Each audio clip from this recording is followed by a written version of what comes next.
আসসালামু আলাইকুম ওয়ারহমতুল্লাহি ওয়াবারাকাতুহু। চলে এলো রমজান মাস, সিয়াম সাধনা আর তাকওয়া অর্জনের মাস। এটা রহমত, বরকত আর জাহান্নাম থেকে মুক্তির মাস। তো এই মহিমান্বিত মাসে একজন বিশ্বাসী হিসেবে আমাদের দায়িত্ব আর কর্তব্যগুলো কি কি? চলুন আজ এই বিষয়গুলো নিয়ে একটু গভীরভাবে আলোচনা করা যাক। আর আমাদের আজকের এই পুরো আলোচনাটা কিন্তু ডক্টর মোহাম্মদ মানজুরে ইলাহির একটি লেখনীর উপর ভিত্তি করে তৈরি। তিনি সেখানে আল কোরআন আর সহি হাদিসের আলোকে একজন মুমিনের দায়িত্ব ও কর্তব্যের কথাগুলোই তুলে ধরেছেন। কিন্তু একটা প্রশ্ন তো মনে আসেই, তাই না, যে ঠিক কী কারণে এই মাসটা এতটা স্পেশাল? কেন এর মর্যাদা অন্য সব মাসের চাইতে একদম আলাদা? চলুন না এই উত্তরগুলোই আমরা একসাথে খুঁজে বের করার চেষ্টা করি। তো আমরা কিভাবে এগোব? দেখুন, আমরা একদম শুরু করব রমজানের বিশেষত্ব দিয়ে। এরপর দেখব সিয়ামের আসল উদ্দেশ্যটা কি, ইবাদতের কি দারুণ সুযোগ থাকছে, আর অবশ্যই শেষ দশকের গুরুত্ব। শেষে করণীয় আর বর্জনীয় বিষয়গুলোও জেনে নেব। মানে পুরো একটা আধ্যাত্মিক যাত্রার রোডম্যাপ আর কি। আচ্ছা, তাহলে আর দেরি না করে চলুন শুরু করা যাক আমাদের প্রথম পর্ব দিয়ে। রমজান কেন এই মাসকে একটা মহিমান্বিত মাস বলা হয়, এর পেছনের আসল কারণগুলো কি? রমজানের মর্যাদা কিন্তু একটা বা দুটো কারণে নয়, অনেকগুলো কারণ আছে। সবচেয়ে বড় কারণটা কি জানেন? এই মাসেই কিন্তু মানবজাতির জন্য পথ প্রদর্শক হিসেবে কোরআন নাজিল হয়েছিল। এখানেই শেষ না, আল্লাহ এই মাসে তার রহমতের দরজা মানে জান্নাতের দরজাগুলো একদম খুলে দেন আর জাহান্নামের দরজাগুলো করে দেন বন্ধ। আর আমাদের ইবাদতের পথে যে সবচেয়ে বড় বাধা, সেই শয়তানকেও কিন্তু এই মাসে বেঁধে ফেলা হয়। ভাবা যায় আমাদের জন্য কি দারুণ একটা অনুকূল পরিবেশ তৈরি করে দেওয়া হয়। আর এর মধ্যেই রয়েছে সেই বিশেষ রাত লাইলাতুল কদর, যা হাজার মাসের চেয়েও উত্তম। সব মিলিয়ে এটা দোয়া কবুলের এক অসাধারণ মাস। আচ্ছা, এবার আসি রমজানের একদম কোর প্র্যাকটিস মানে সিয়াম বা রোজা নিয়ে। এই যে আমরা ভোর থেকে সন্ধ্যা পর্যন্ত না খেয়ে থাকি, পানি পান করি না, এর আসল উদ্দেশ্যটা কি কখনো ভেবে দেখেছি? দেখুন, সিয়ামের বাইরের দিকটা তো আমরা সবাই জানি। ফজর থেকে একদম সূর্যাস্ত পর্যন্ত পানাহার আর শারীরিক সম্পর্ক থেকে দূরে থাকা। কিন্তু এর গভীরে এর মূল উদ্দেশ্যটা হল তাকওয়া অর্জন। এখন প্রশ্ন হল, তাকওয়া কি? তাকওয়া মানে হচ্ছে আল্লাহর ব্যাপারে সব সময় সচেতন থাকা, এই ফিলিংসটা যে তিনি সব সময় আমাদের দেখছেন। আল্লাহ কিন্তু সূরা বাকারায় ঠিক এই কথাটাই বলেছেন, যে রোজা ফরজ করা হয়েছেই যাতে আমরা এই আল্লাভীতির গুণটা অর্জন করতে পারি। নবী সাহা একটা অসাধারণ উপমা দিয়েছেন জানেন। তিনি বলেছেন, রোজা হলো ঢালের মতো। ব্যাপারটা ঠিক এরকম। একজন যোদ্ধা যেমন ঢাল দিয়ে নিজেকে শত্রুর আঘাত থেকে বাঁচায়, রোজা ঠিক সেভাবেই একজন মুমিনকে পাপ কাজ আর আল্লাহর শাস্তি থেকে বাঁচিয়ে রাখে। এটা যেন আমাদের ভেতরের খারাপ ইচ্ছার বিরুদ্ধে একটা সুপার পাওয়ারফুল স্পিরিচুয়াল বর্ম। আর রোজার পুরস্কারের ব্যাপারটা তো আরও স্পেশাল, অন্য সব ইবাদতের চেয়ে একদম আলাদা। একটা হাদিসে কুদসিতে আল্লাহ নিজে বলেছেন, মানে এটা আল্লাহর নিজের কথা, যে মানুষের সব কাজ তার নিজের জন্য, কিন্তু রোজা শুধু আমার জন্য, আর এর পুরস্কারও আমি নিজেই দেব, কোনো হিসাব ছাড়া, আনলিমিটেড।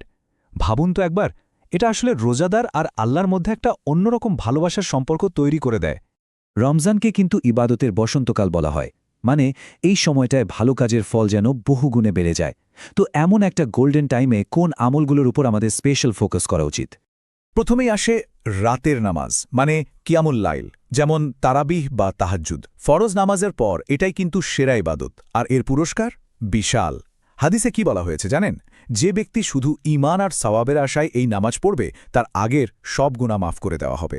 আর একটা দারুণ ব্যাপার হলো, আপনি যদি ইমামের সাথে একদম শেষ পর্যন্ত নামাজটা পড়েন, তাহলে পুরো রাত ইবাদতের সওয়াব পেয়ে যাবেন। আর আয়েশা রাদিয়াল্লাহু এর একটা বর্ণনা থেকে আমরা জানতে পারি যে নবীজি সাল্লাল্লাহু আলাইহি ওয়াসাল্লাম রমজান হোক বা অন্য সময় সাধারণত 11 রাকাতের বেশি পড়তেন না, কিন্তু সেই নামাজটা হতো অনেক লম্বা আর সুন্দর। রমজান আর কোরআনের মধ্যে কিন্তু একটা গভীর কানেকশন আছে। সহিহ বুখারীতে একটা ঘটনা আছে। রমজানের প্রতিটা রাতে জিব্রাইল আলাইহিসসালাম নবী সাল্লাল্লাহু আলাইহি ওয়াসাল্লামের কাছে আসতেন, আর তারা দুজন একে অপরকে কোরআন শোনাতেন। এই ঘটনাটা আমাদের কি মনে করিয়ে দেয়? এটাই যে রমজান মাসটা হল কোরআনকে বিশেষভাবে সময় দেওয়ার মাস। শুধু তেলাওয়াত না, এর অর্থ বোঝা, আর সবচেয়ে বড় কথা, নিজের জীবনে সেটাকে কাজে লাগানোর চেষ্টা করা। আচ্ছা, এবার এমন দুটো আমলের কথা বলি যা এই মাসে আমাদের সওয়াবকে কয়েকগুণ বাড়িয়ে দিতে পারে। সেই দুটো হলো দান এবং উমরা। নবী সাল্লাল্লাহু আলাইহি ওয়াসাল্লামকে নিয়ে বলা হয় যে তিনি ছিলেন এমনিতেই পৃথিবীর সবচেয়ে উদার, সবচেয়ে দানশীল মানুষ। কিন্তু রমজান মাস যখন আসত তার এই দানশীলতা যেন কোনো বাদ মানত না। বলা হয়েছে তার দানের গতি ছিল প্রবাহিত বাতাসের চেয়েও বেশি। চিন্তা করুন একবার, এটা আমাদের সবার জন্যে কি অসাধারণ একটা ইন্সপিরেশন। এই মাসে তাই আমাদের প্রত্যেকেরই উচিত নিজের সাধ্যমতো দানের হাতটা বাড়িয়ে দেওয়া। আর উমরার ব্যাপারটা, ওটা তো আরও অসাধারণ। হাদিসে এসেছে রমজান মাসে একটা উমরা করা মানে হল স্বয়ং নবী সাল্লাল্লাহু আলাইহি ওয়াসাল্লামের সাথে হজ করার সমান সওয়াব পাওয়া। ভাবা যায় কি বিশাল একটা সুযোগ এটা। তো আলোচনার এই পর্যায়ে আমরা এসে গেছি রমজানের সবচেয়ে গুরুত্বপূর্ণ সময়, একদম ক্লাইম্যাক্স আর কি, শেষ দশক। এই সময়টাই হলো আসল প্রাপ্তি আর পুরস্কার জিতে নেওয়ার সেরা সুযোগ। লাইলাতুল কদর মানে সেই কদরের রাতকে খুঁজে পাওয়ার জন্য নবী সাল্লাল্লাহু আলাইহিওয়াসাল্লামের চেষ্টাটা ছিল অবিশ্বাস্য। তিনি প্রথমে রমজানের প্রথম 10 দিন ইতেকাফ করলেন, তারপর মাঝের 10 দিন, শেষে যখন ওহির মাধ্যমে নিশ্চিত হলেন যে এই বিশেষ রাতটা শেষ দশকেই আছে, তখন থেকে তিনি প্রতি বছর রমজানের শেষ দশকে ইতেকাফে বসতেন, শুধু ওই একটা রাতের খোঁজে। আর এই রাতটা কেমন? এটা 1000 মাস মানে প্রায় 83 বছরেরও বেশি সময় ধরে ইবাদত করার চেয়েও উত্তম। আর যে ব্যক্তি শুধু ঈমান আর সওয়াবের আশায় এ রাতে ইবাদত করবে, তার আগের সব গুনাহ মাফ হয়ে যাবে। সুবহানাল্লাহ। আমাদের বলা হয়েছে এই রাতটাকে শেষ দশকের বেজোর রাতগুলোতে তালাশ করতে। নবী সাল্লাল্লাহু আলাইহি ওয়াসাল্লাম এই দশকে ইবাদতের জন্য এতটাই সিরিয়াস হয়ে যেতেন যে তিনি নিজে তো সারা রাত জাগতেনই, তার পরিবারের সবাইকে জাগিয়ে দিতেন ইবাদতের জন্য। তো আমরা আলোচনার প্রায় শেষ দিকে চলে এসেছি। এখন সবচেয়ে জরুরি প্রশ্নটা হলো, রমজানের এই যে একটা ট্রেনিং পিরিয়ড, এটাকে আমরা কাজে লাগাবো কিভাবে? কি আমাদের করা উচিত আর কোন জিনিসগুলো থেকে একদম দূরে থাকতে হবে যাতে আমাদের রোজার পবিত্রতাটা রক্ষা পায়? এখানে দেখুন, করণীয় আর বর্জনীয়র একটা লিস্ট আছে। একদিকে আমরা সিয়াম, কিয়াম, কুরআন তেলাওয়াত, দান, দোয়ায় ডুবে থাকব, আর অন্যদিকে আমাদের কঠোরভাবে দূরে থাকতে হবে সব ধরনের পাপ থেকে, মিথ্যা কথা, গীবত, অশ্লীল কাজ আর শুধু সময় নষ্ট করা থেকে। একটা কথা একদম মাথায় গেঁথে নিতে হবে, রোজা কিন্তু শুধু পেটকে খালি রাখা না, বরং আমাদের চোখ, কান, জিহ্বা মানে শরীরের প্রত্যেকটা অঙ্গের রোজা। আমাদের আগেরকার দিনের বুজুর্গরা মানে সালাফে সালেহিন রমজান মাস এলে তাদের দুনিয়াবি কাজ অনেক কমিয়ে আনতেন। ভাবুন, ইমাম মালিক বা ইমাম জুহরির মতো বড় বড় স্কলাররাও এই মাসে তাদের পড়ানো, ফতোয়া দেওয়া এসব কাজ কমিয়ে দিয়ে শুধু ইবাদাতে মগ্ন হতেন।